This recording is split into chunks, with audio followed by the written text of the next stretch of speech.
예레미야 33장 1절에서 3절 같이 한 목소리로 보고 있겠습니다. 시작. 예레미야가 아직 시위대 뜰에 갇혀 있을 때에 여호와의 말씀이 그에게 두 번째로 임하니라. 이르시되 이를 행하시는 여호와, 그것을 만들며 성취하시는 여호와, 그의 이름을 여호와라 하는 이가 이와 같이 이르시도다. 너는 내게 부르짖으라. 내게 응답하겠고 내가 알지 못하는 크고 은밀한 일을 내게 보이리라. 아멘. 어떤 일을 보실까?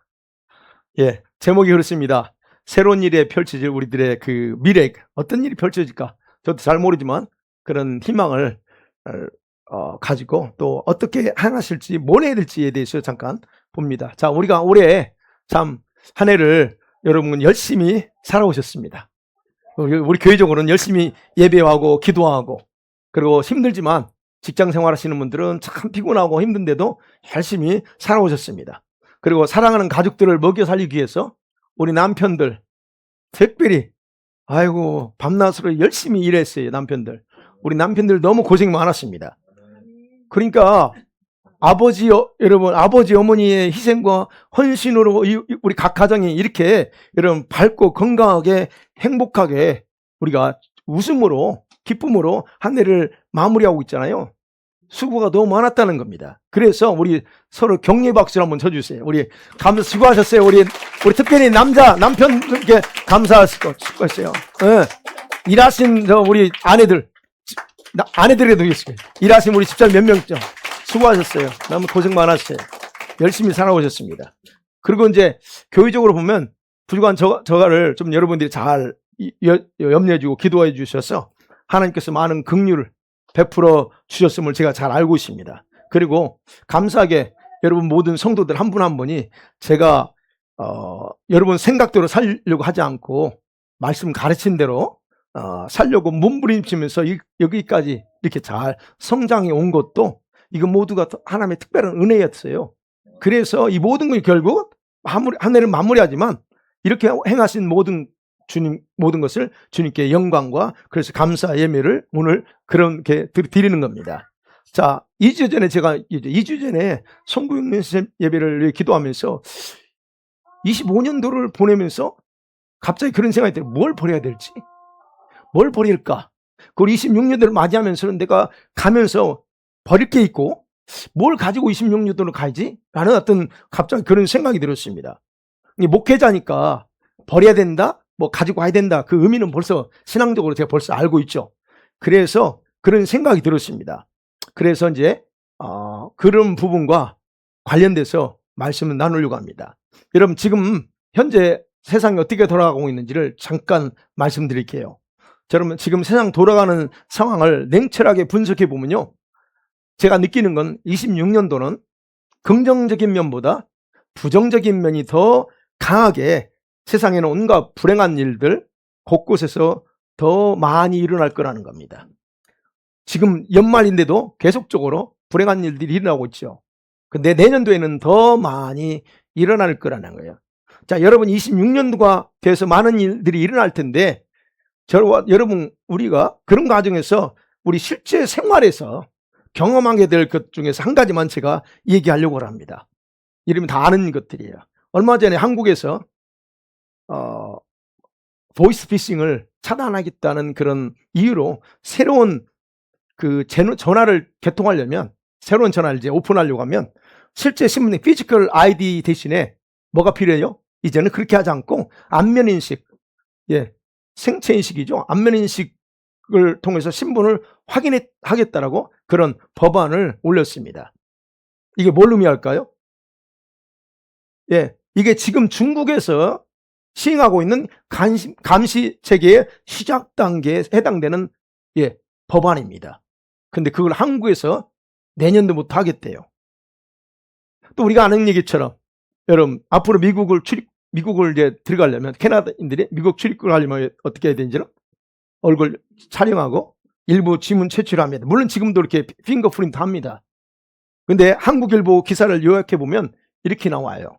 생체 정보나 입출국 시스템은 감시 프로그램이 아니다. 그냥 수집된 그 사진들을 전면적인 그 감시 목적으로 하는 게 아니다라고 말합니다. 그런데 그게 몇 년간 보관하면 75년간을 보관합니다.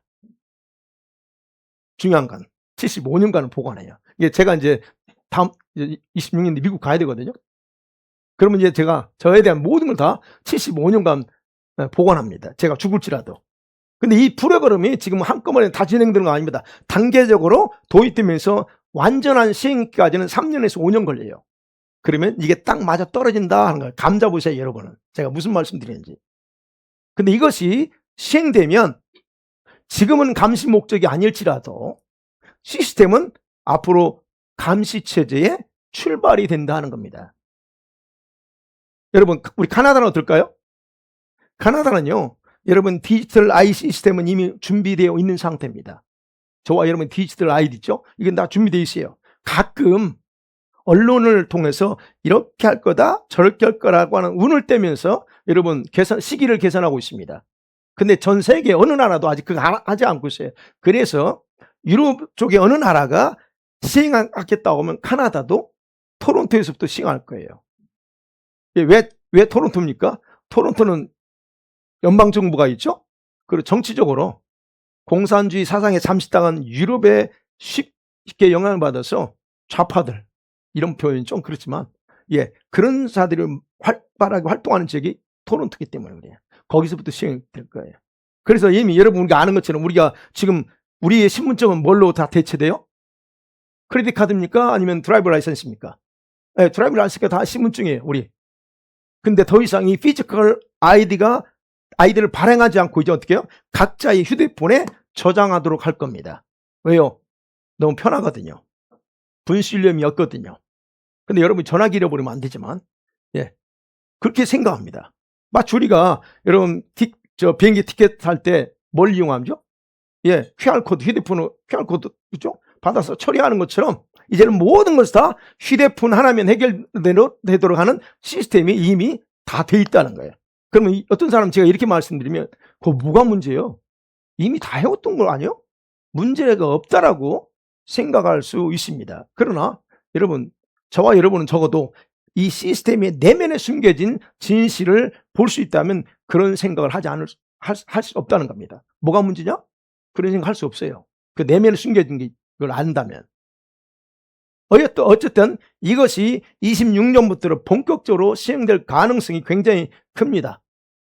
그리고 또 하나는 여러분, 우리 현금을 없애고 디지털 커런시, 디지털 화폐를 상용하기 위한 시스템이 준비되고 있는데 그것을 올 여름에 어디서 했죠? 미국에서 법안은 스테이블 코인이 바로 중요한 겁니다. 여러분 스테이블 코인 들어보셨죠? 비트코인이 아닙니다. 스테이블 코인이. 이게 아무것도 아닌 것처럼 생각하면 안 돼요, 여러분.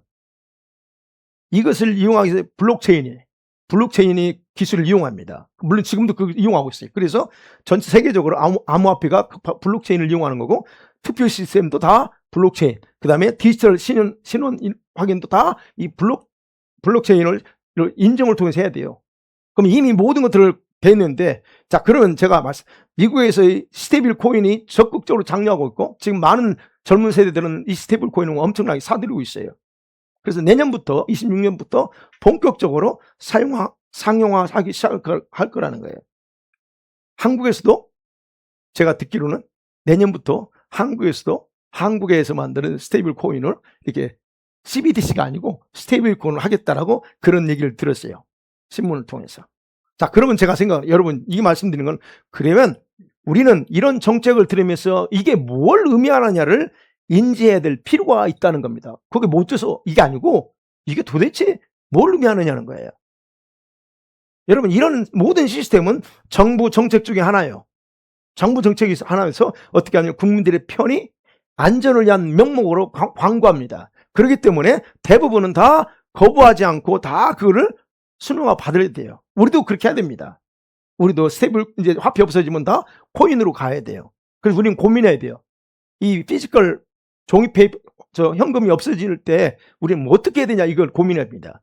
교회 현금 어떻게 할 거냐 이거예요. 은행에. 지금은 은행에다 디포짓하고 있지만 스테이블 코인을 아시죠? 진짜 돈 아니에요. 가상화폐에 없는 돈이야. 인터넷 상에서만 왔다 갔다 하는 돈이야. 그걸 어떻게 할 거냐는 거예요. 우리가 이 부분에서. 자, 그런 부분에서 여러분, 개인적으로 그래서 26년부터 저는 이게 뭘 보냐면, 개인적으로는 26년부터 요한계시록 13장에 기록된 적그리스도를 위한 시스템이 가스화되게 진행될 거라는 거예요. 그게. 그래서 그 시스템을 이미 기반을 더 가해놓고 이제 조금 더 적그리스도가 등장할 수 있는 그 어떤 그 기반을 만들어 놓고 있다 하는 거예요. 그뿐만 아니라 26년대는 경제적인 침체, 자연재해 중에서 지진은 더 빈번하게 일어날 거예요. 요즘 최근 들어 굉장히 지금 많이 일어났죠. 내년은 더 심할 겁니다. 제가 예언가는 아니지만 성경에 기록된 걸 그대로 근거해 보면 내년은 더 심해요. 왜요? 주님 오실 때가 되면 그런다고 했기 때문에 더 심한 강도가 높은 게 올 거예요. 그 다음에 이상기후에 의해서 피해가 올해보다 더 많이 일어날 거라는 사실입니다. 자, 그러면 이런 현상들이 우리 기독교인에게는 무엇을 의미하는가를 정확하게 분별하는 지혜가 있어야 된다는 겁니다. 또 저 어디 뉴스에서 어디서 뭐 터졌네, 대만에서 어쩌고저쩌고 터졌네, 이것만 볼 게 아니고 이게 우리에게는 뭘 의미하느냐를 봐야 된다는 거예요.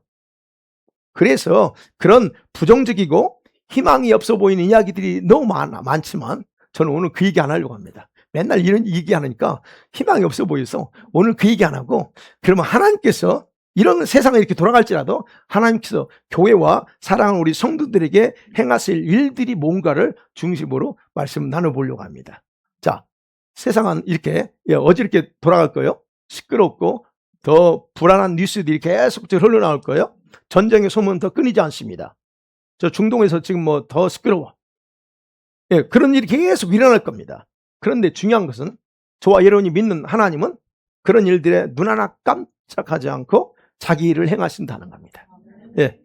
누구를 위해서 행하실까 하는 거예요. 하나님은 지금도 일하십니다. 그런데 누구를 위해서 하느냐고요? 교회와 자기 자녀들을 위해서 일하십니다. 근데 여러분, 이렇게 일하시는 하나님의 손길은 아무에게나 나타나지 않습니다. 이게 중요합니다. 설령 주님께서, 하나님께서 모든 교회들과 성도들을 위해서 일을 하신다 할지라도 그런 사실을 받아들이지 못하기 때문에 그들에게는 해당이 안 된다는 거예요. 그렇다면 구체적으로 우리가 구체적으로 어떤 교회와 어떤 성도들이 이것을 하나님 행하시는 일을 경험할 수 있을까 하는 거예요. 어떤 걸까요? 다른 게 아닙니다. 주님의 명령처럼 깨어서 기도로 자신을 준비하는 성도들, 준비하는 교회들에게 주님이 행하실 거라는 거예요. 우리 교회는 그런 면에서 예수생명교회는 규모는 작아요. 그냥 보통 교회와는 다른 교회라는 것을 여러분이 기억하셔야 됩니다. 그런데 자부심이 있어야 돼요. 진짜요, 자부심. 그러면 그래서는 26년부터 하나님께서 교회와 여러분의 인생에서 새로운 일을 시행하려고 준비 중에 계신다라고 하는 것을 제가 확신하는 겁니다. 그분이 자신이 무엇인가를 하신다고 했으면 반드시 그분은 없던 일도 만들어서 반드시 시행하고 성취하시는 분이다. 오늘 본문의 말씀이 그 내용입니다. 우리 하나님 어떤 분이라고 그래요? 자기 백성을 위해서는 침묵하지 않는데요. 그리고 무엇인가를 하신다고 딱 했어요. 여기 2절이죠. 이를 행하시는 여호와, 그것을 만들어, 없던 것을 만들어서 반드시 완성하시는 하나님이다 라고 정확하게 기록하고 있다는 거예요. 자, 여러분, 그렇다면 26년도에 이제 우리가 맞이하잖아요. 26년도에 하나님께서 행하실 새 일을 경험하기 위해서는 그래서 우리 모두가 같이 더 연합되어야 된다는 겁니다. 그런데 그런 면에서 이제 이게 하나님 어떤 일을 하실 거예요. 근데 우리 이 시점에서 버리고 가야 될 게 뭐고, 아까 말씀드린 가지고 가야 될 게 뭐냐는 거예요. 여러분, 뭘 가지고 가야 될까요? 여러분 각자 하시지만 제가 분석해보면서 설교를 준비하면서 뭘 가져갈까? 가장 좋은 부분들이 있을 것입니다. 여러분에게. 올해 돌이켜보면서 하나님께서 여러분에게 삶 속에서, 근데 그것들을 가지고 와야 된다는 거예요. 오늘 오래 했으니까 땡! 이게 아니고 여러분 가지고 와야 돼요. 물론 여러분 육체적으로 힘든 여정의 삶을 살았어요. 그러면 쉼을 가진 것도 필요합니다. 좀 쉬셔야 될 분은 쉬세요. 그거 괜찮아요. 그것도 쉬셔야 돼요. 그리고 여러분이 혹시 지금까지 주님을 섬기고 봉사하는 살면서 주님께 기쁨이 되는 부분이 있었다. 여러분이 그걸 이건 여러분이 하셔야 됩니다. 있었다면 그것도 가져가셔야 됩니다. 포기하지 마세요. 오늘 했으니까 내년도는 내가 좀 이게 아니고 그걸 가져가셔야 돼요. 또 혹시 기도 중에 하나님께서 여러분이 주신 마음들이 있을 거고 감동이 있을 거예요. 그것을 여러분 무시하지 않고 그걸 잡고 가야 됩니다. 감동을 주셨다는 것은 여러분이 그걸 잡고 가야 돼요. 아직은 성취 안 됐어. 성취는 안 됐는데 여러분 자신의 목표가 있을 거예요. 그죠? 그 목표, 삶의 열정도 있었어요. 그래서 열심히 살아왔습니다. 그리고 여러분 도전의식도 있었어요. 내가 뭔가 한번 해봐야 되겠다. 그런 도전의식들은 계속 유지하고 가지고 가셔야 됩니다.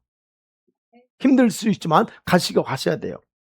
우리 성도들 간에 사랑과 연합의 그 즐거움이 있죠. 그래서 이제 고민이에요. 내년도 행사에서 우리가 연합을 위해서 수련을 또 한번 해야 되냐? 아니 뭐냐 이제 예? 그런 어떤 즐거움도 있었고 행복했었던 그런 모든 것, 그리고 또 일시적으로 생각하지 마시고 그런 것들 가지고 가셔야 된다는 겁니다. 네. 그리고 성령께서 여러분의 심장 가운데 부어주신 주님에 대한 사랑, 갈망이 있을 거예요. 주님만에 대한 그거 식지 않도록 그대로 유지하고 가셔야 합니다. 올해가 끝나면 안 돼요. 그런 거 끝까지 가지고 가셔야 됩니다. 아멘. 그리고 여러분 자신의 변화를 가져온 어떤 결단이 있었을 거예요. 내가 올해는 진짜 이렇게 살지 않으리라 나름대로 결단했던 것, 그리고 행동했던 그런 어떤 것들이 결국 여러분의 성품, 거룩의 성품을 위해서 여러분 계속 가지고 가셔야 돼요. 올해 해보니까 안 되더라.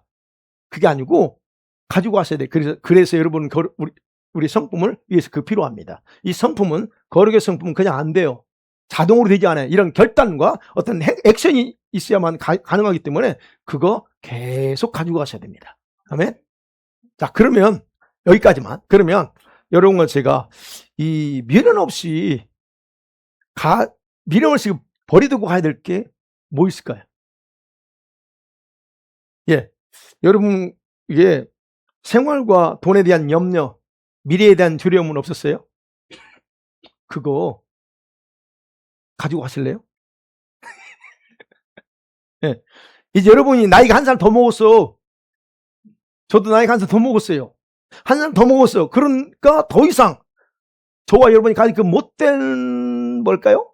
성격, 그 못된 그 성격, 좋지 않은 습관, 그거 가지고 가실래요? 담배 피우는 것도 갖고 갈래요? 술 마시는 거 갖고 갈래요? 와인이든 뭐든 간에 그 좋지 않은 걸 그대로 또 내년도에 가져가서 또 하실래요? 그 버리라 된다는 거예요. 미련 없이 버리라는 거예요. 술, 담배 제가 많이 얘기하네요, 요즘. 술 마시는 분 계시나? 혹시? 예. 우리 이런 부분에서 여러분 생각해 보셔야 된다는 거예요. 그걸 가지고 갈 거냐는 거예요. 여러분이 좀 크리스찬으로서 주님을 믿고 사랑한다면서 자기의 지체인 교회의 공동체에 대한 무관심했던 그런 마음들, 그런 것들 내년도에도 똑같이 갈 거냐는 거예요. 아니면 세상 것에 대한 미련들, 이 미련들을 올해까지 했으면 됐어. 내년도 그 세상에 대한 미련을 가지고 또 갈 거냐 하는 겁니다. 어떠세요? 버리실래요? 가지고 가실래요? 여러분, 어떤 경우는 그래요. 우리가 살면서 자신의 내면에 마음의 허전함이 있어요. 그러니까 이 주님과의 관계가 깊어지면 마음의 허전함, 공허함 같은 거 없어져요. 채워지니까. 근데 그걸 모르는 우리 사람들, 이제 싱글들, 이런 분들은 마음에요. 그냥 자기는 모르는 그런 뭐랄까 외로움, 어떤 허전함이 있을 수 있습니다. 그 사람이니까. 근데 그런 것을 사람을 통해서 찾고 충족시키며 살려고 사람들을 의지하는 습관은 없느냐 하는 거예요.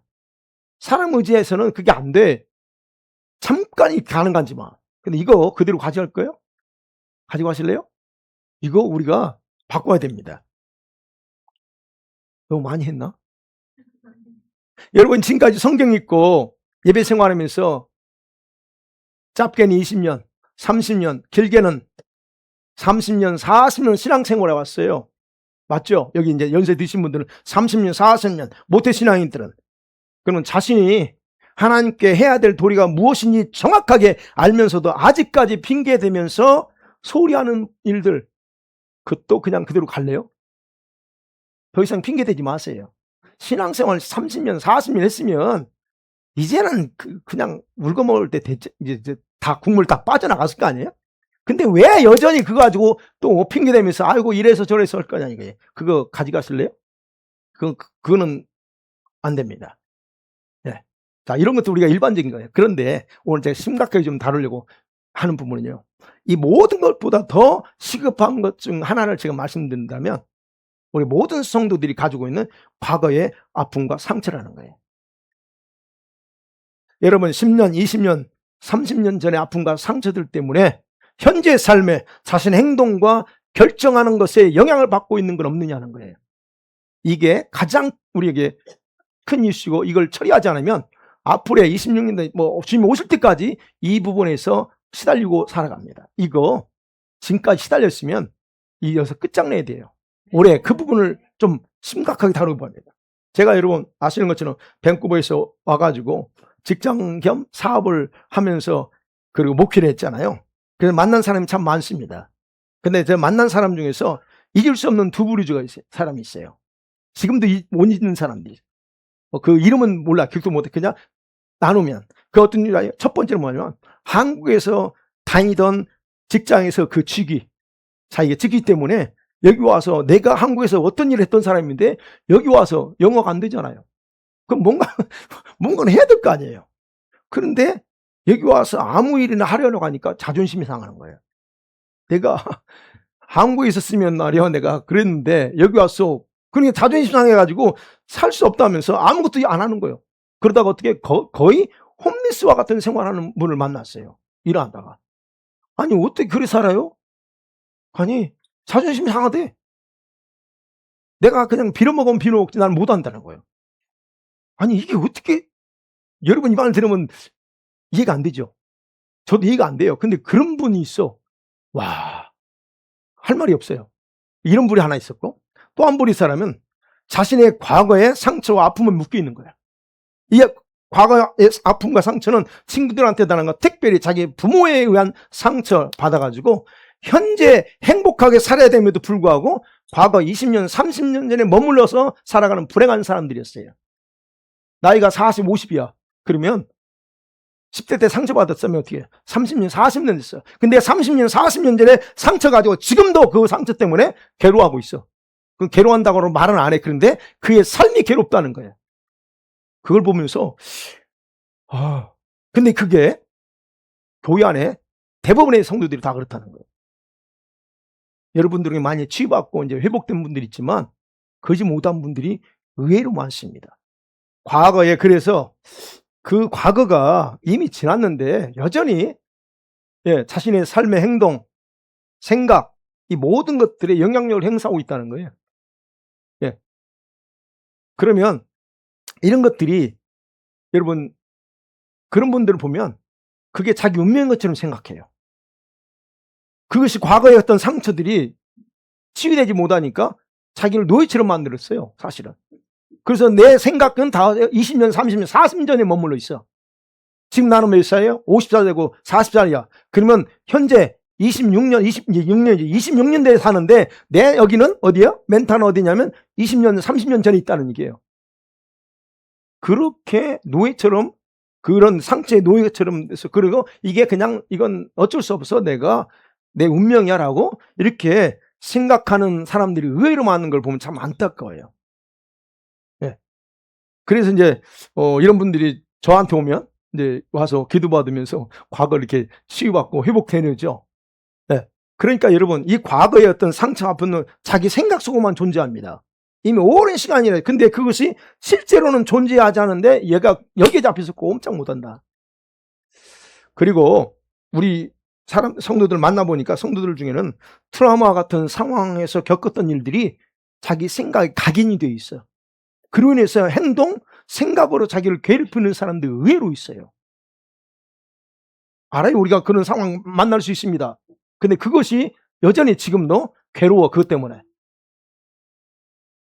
여러분 아무리 그렇다 해도 우리가 생각해 보면 짧게는 10년, 길게는 20, 30년 지났어요.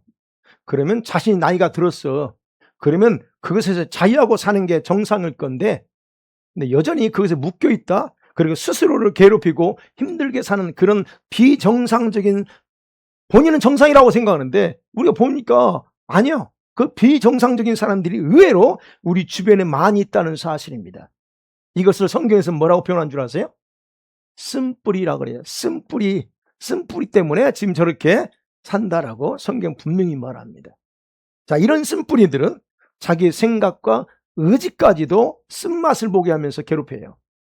여러분, 의지가 마음대로 안 돼. 그래서 의지가 이 쓴맛에 안 돼, 마음대로. 그 어떤 경우는 이것들 때문에 두려움과 걱정에 사로잡혀서 자신이 왜 두려워야 되는지 몰라. 그냥 아무것도 아닌데 두려워해. 쓸데없는 일에도 그냥 염려가 혹시나 이런 염려들을 하면서 살고 있는데, 근데 왜 그런지를 모르고 산다는 거예요. 알면 좋은데 왜 그런지도 몰라.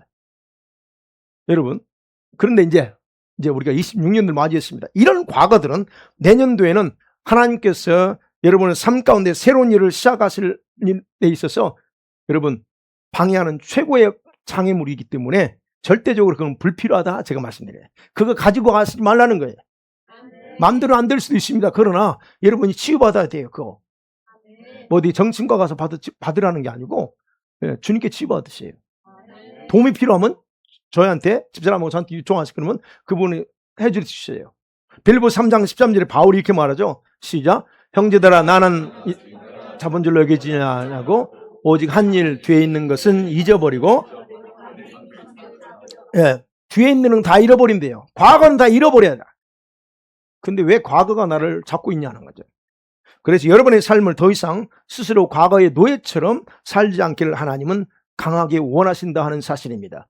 여러분의 과거의 상처가 아무리 크다 해도 하나님께서는 여러분에게 새로운 일을 행해서 얼마든지 바꿔서 새로운 마음과 새로운 정신과 새로운 힘을 줘서 여러분의 삶이 축복이 되게 할 수 있는 분입니다. 할렐루야. 오늘 본문에서 그 얘기하는 거예요. 하나님은 일을 행하시는 분이다. 그것을 만들어서 반드시 성취하시는 분이다. 그분께서 얼마든지 저와 여러분의 삶을 새롭게 하고 축복하실 수 있는 분입니다. 할렐루야. 그분이 여러분의 삶 가운데 새로운 일 행하실 겁니다. 사랑하는 성도들, 말씀을 맺어볼게요. 하나님께서는 우리들을 위해서 새롭고 놀라운 일을 행하실 것이라 분명히 말씀합니다. 이거는 제가 개인적으로 교회를 기도할 때 받는 응답이기도 해요. 그걸 이사야 43장 18절 19절에서 그렇게 또 말합니다. 시작. 너희는 이전 일을 기억하지 말며 옛날 일을 생각하지 말라. 보라, 내가 새 일을 행하리니 이제 나타낼 것이라. 그것을 알지 못하느냐? 반드시 내가 광야의 길을 사막의 강을 내리라. 아멘. 예, 하나님께서 그럽니다. 이전 일 기억하지 마 이제. 그래서 얘기해요. 과거 거 상처 이런 거 그거 이제 기억하지 마라. 내 마음대로 안 될 거예요. 여러분, 의지가 쓴맛에 이게 잡혀있기 때문에. 자, 바로 그 하나님이 여러분의 삶에서 행하실 일들을 기대하면서 주님께 집중하며 살아야 될 필요가 여기 있다는 거예요. 하나님이 새로운 일을 행하시겠다고 했으니까. 그리고 하나님은 여러분을 가장 기본적 하나님의 마음이 뭐냐면 여러분이 재앙이 아닙니다. 불행이 아니에요. 여러분이 그 과거의 쓴뿌리 때문에 그냥 고통당하며 사는 게 아니라 뭐라고 그래요? 평안 가운데 사는 것이 하나님의 가장 기본적인 마음입니다. 그러나 하나님은 우리들이 그것을 얻기 위해서 반드시 해야 될 게 있다라고 말합니다. 거기서 예레미야 29장 보게요. 시작. 여호와의 말씀이니라. 너희는 향한 나의 생각은 내가 아니 평안이요 재앙이 아니니라. 너에게 미래와 희망을 주는 것이라. 너희가 내게 부르짖으며 내게 기도하면 내가 너희의 기도를 들을 것이요 나를 찾을 것이요 나를 만나리라. 저 표현이 뭡니까? 내게 부르짖으며 수동적이지 말라는 거예요. 내가 새 일을 행할 거지만, 내가 너에게 원하는 건 평안이고 너의 미래에 희망을 주는 거지만, 그러나 그 다음 뭐예요? 너는 내게 부르짖어. 간구하라는 거예요. 내게 와가지고 기도해. 그러면 내가 너의 기도를 들어주고 다 해주겠다는 거예요. 그건 뭐냐면 우리 능동적인 걸 원한다는 겁니다. 수동적으로 좋은 일 해준다고 했으니까 그냥 마냥 수동적으로 아무것도 안 하고 기다리지 말라는 거예요. 그러니까 하나님이 우리한테 그걸 원하는 겁니다. 수동적인 원하는 거예요, 하나님. 그래서 하나님은 일을 만들고 계획을 세워서 성취해요. 그러나 여러분과 제가 하나님 뭔가를 행하신다고 하기 때문에 그거를 뭘까 그게? 도대체 하나님이 우리 교회에 어떤 걸까? 여러분 내 가정이 어떤 걸까를 알기 원한다? 그럼 나에게 능동적으로 부르짖으라 명령하는 겁니다. 여러분 하나님의 비밀 오늘 본문에서 그랬죠. 너는 내게 부르짖자. 그래서 오늘도 내가 내게 응답할 거야 그럽니다. 부르짖어. 그럼 내가 알려줄게. 그러면서 뭐 내가 알지 못하는 그거 은밀한 일이 뭔가 내가 알려줄게 하는 거예요. 도대체 하나님 어떤 일 행하시냐 하는 거예요. 여러분 그래서 이 하나님의 비밀에 속한 이런 새로운 일들은 우리들이 부르짖으며 기도하지 않으면 쉽게 알려주지 않습니다. 네. 여러분의 삶에 이 하나님의 축복된 일들이 많이 일어나길 원한다면 먼저 여러분 부르짖는 기도의 삶을 살기를 바랍니다. 26년도 아까 그랬죠. 서두에 세상은 시끄러울 겁니다. 더 어지럽고 더 굉장히 힘든 어려운 과정을 보낼 거예요. 그렇지만 우리 교회와 우리 성도들의 가정은 더욱 깊고 넓은 축복의 문이 열리길 바랍니다. 그렇게 또 그래서 일곱 개 문을 열어달라고 기도하라고 한 거 보면 그렇게 하실 겁니다. 특별히 이 교회와 우리 성도들의 가정에 하나님께서 열어주시는 7개 문, 가능한 문, 이것이 여러분 어떤 문이 여러분 가정에 모를지, 우리 권사님 가정에 어떤 문이 열릴지 모르고 우리 전집사님 가정에 어떤 문이 열릴지 아무도 몰라. 그러나 분명한 것은 주님께서 그 문을 열어주실 거라 저는 확실합니다. 그리고 이것은 하나님의 약속이기 때문에 여러분 각자가 굳게 붙잡고 적극적으로 부르짖으면서 더욱 높은 주님의 신부의 영성으로 올해 26년 신부의 영성이 더 올라가야 돼. 영성으로 올라가면서 저와 여러분이 하나님 앞에서 정말 주시고자 하는 놀라운 축복을 다 받고 사는 그런 복된 하나가 되기를 간절히 축원합니다. 아멘. 기도하십니다.